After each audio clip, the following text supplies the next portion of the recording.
こんにちは、大井です。こんにちは、ひなです。今日は2026年4月11日に行われた AFCU20 女子アジアカップ対2026日本対ベトナム戦の準々決勝について、ベトナムサポーターと話していきます。これに勝てばワールドカップ出場だね。そうだよ。ベトナムはグループ A を3位通過でノックアウトステージに進出してきたよ。得失点差-5でノックアウトステージ出るっていうのもすごいね。女子は強い国と弱い国がはっきりしてるよね。オーストラリア戦から日本は2人スタメンを入れ替えているね。葵ちゃんが好きな唯一全試合スタメンだった古田選手がついにスタメンじゃないね。3試合出たから休憩かな。4試合で全部中2日だもんね。そうだね。でも日本が2人しか選手変えないなんて珍しいね。オーストラリア戦は G 通過のためで今日の試合はワールドカップ出場がかかった試合だからね。私が好きなタボちゃんがまたスタメンだ。ベトナムは前の試合のバングラデシュ戦から3人スタメンを入れ替えてきたね。日本より入れ替えてる。でも4試合全部スタメンの選手が3人いるよ。そしてベトナムは日本より1日長い中3日での試合だね。ずるい。しかも今日も16時キックオフだから暑いね。今日も38度だもんね。猛暑だよ猛暑。今回はベトナムサポーターのミンくんとリモートをつないでるよ。しんちゃお。しんちゃお。ミンくんまたよろしくね。日本との試合は厳しいけどよろしくね。じゃあ現地のリアルな声を聞かせて。任せてください。それでは早速、試合前のベトナムの雰囲気についてミンくん教えて。応援してる人はちゃんと多いんだけど、空気としては正直かなり厳しいって見てる人が多かったよ。やっぱりそういう感じなんだね。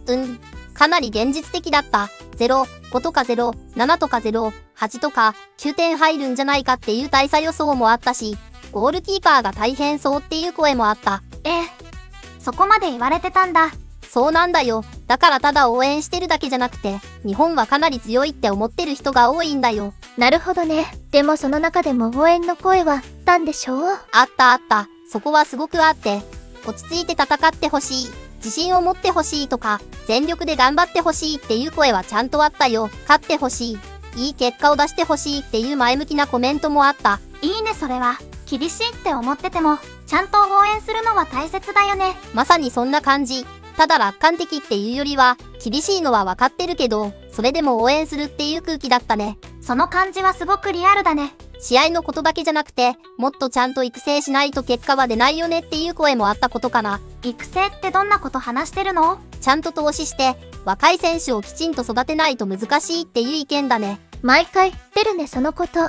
そうなんだけど、育成とか土台作りは大事だよね。じゃあ試合開始だよ。日本頑張れ。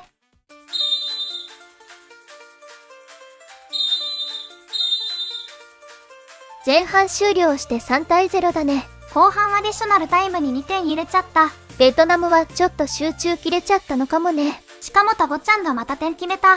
ナイスターン。ナイスシュート。ミンくん現地はどう？正直、日本強すぎるって感じてる人がかなり多いね。そこはもうはっきり出てた。前半3対0だもんね。日本が強すぎるって言ってる人もいるし、実力差をかなり痛感してる感じだった。なんなら、親と子がやってるみたいっていうぐらい差を感じてる人もいた。親と子か。ちなみにこれが前半のスタッツだよ。ボール支配率 92%。こんなの見たことない。シュートも打たれてないしね。これはもう本当に親と子供だよ。あと、自分たちの実力と相手の実力をちゃんと分かった方がいいっていう現実的な声もあった。ただ悔しいっていうより、差は差として見てる感じかな。なるほどね。ただ感情的になるだけじゃなくて、結構冷静なんだ。そうそう。その流れでこのままだと後半もっと厳しいって見てる人も多いね。やっぱり失点が増えそうっていう見方？0、7とか、0、10まで行くんじゃないかっていうかなり悲観的な予想も出てた。前半見て、後半さらに苦しくなりそうって感じてる人が多いんだよ。0対10はかなりきつい見方だね。かなり厳しめだよね。でもそれだけ、日本の圧力を強く感じてるってことだと思う。このスタッツ見ると、不満もかなり出てそうだね。出てるよ。監督を変えた方がいいんじゃないかっていう声もあった。出た。弱いのは監督のせいっていう考え。ベトナムにとってはどこまで踏ん張れるかを見る後半になりそうだね。じゃあ後半見ていくよ。後半も頑張れ。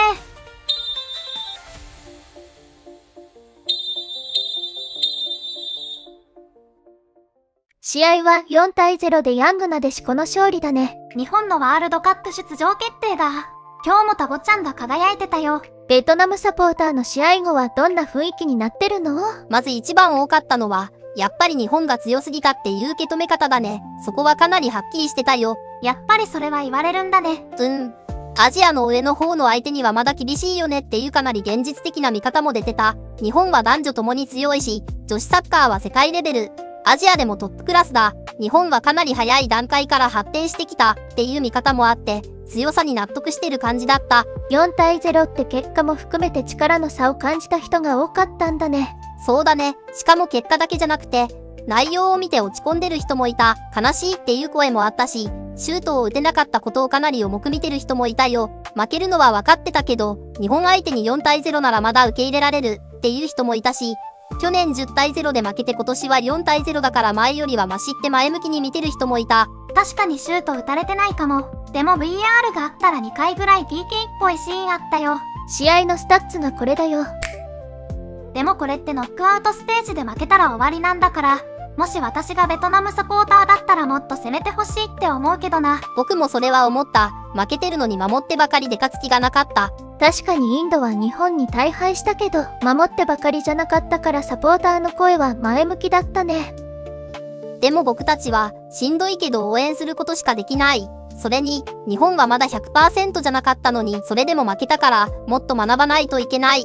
日本は何でもすごく真面目で、急がずにちゃんと積み上げてきた国だから、ベトナムも学ぶべきだって言ってる人もいたよ。学んで、もっと強くなってよ。でも、ベトナム女子サッカーは下がってきてるんじゃないか。周りに置いていかれてるんじゃないか。最近弱くなってる気がする。参加してるだけみたいになってないかって言ってる人たちもいるんだよ。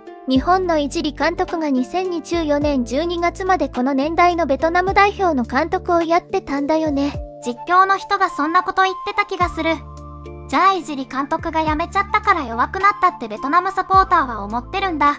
それと、日本だけじゃなくタイも簡単には超えられないよねって言ってる人もいたから、今回の日本戦だけじゃなくて、今の立ち位置そのものを気にしてる人がいる感じだった。自分たちが今どこにいるか、ちゃんとわからないといけないっていう厳しい言い方の人もいたよ。前向きな人はいないの？前向きな人もいたよ。日本と戦えたこと自体をいい経験として学んで、この先もっと強く、もっと安定していけばいいっていう感じ。ここまで来ただけでも十分すごいとか、これから鍛えて将来いい代表につなげてほしいっていう応援の声もあった。結果は厳しかったけど、ここで終わりじゃなくて、次に活かしてほしいって言っていたよ。次は A 代表に活かしてほしいね。女子のアンダー世代はこれで終わりだから、A 代表で活躍してくれるところを期待しているよ。今日は話聞かせてくれてありがとう。日本には完敗だったよ。それじゃあ、変だっぷらい。変だっぷらい。ワールドカップ出場だ。おめでとう日本。おめでとうタゴちゃん。オーストラリア戦前は少し重たい空気だったけどもうイケイケだね。私はずっといけるって思ってたよ。井尻監督はベトナムを離れる時に6年があっという間に過ぎました。ベトナム人のように生活し、選手たちと地元の料理を食べ、地図も水にバイクでどこへでも行きました。ベトナムに到着してすぐに、ベトナム文化のすべてに魅了されました。多くのベトナム人の友人ができ、彼らの支えと助けのおかげで困難を乗り越えることができましたってコメントしてるほどベトナムを好きだったみたいだね。日本人監督って海外の監督になるとちゃんとその国を好きになってる感じがするね。元タイ代表の石井監督もタイ国歌歌ってたしね。でもなんでベトナムの監督辞めちゃったの？人気満了ってことなのかな。帰国してからU20女子代表の監督になってるし。円満退社って感じなんだね。そんなとこかな。次の試合はどこといつあるの？中国と4月15日22時キックオフだね。ベトナム戦より少しは涼しい時間だね。中国って強いの？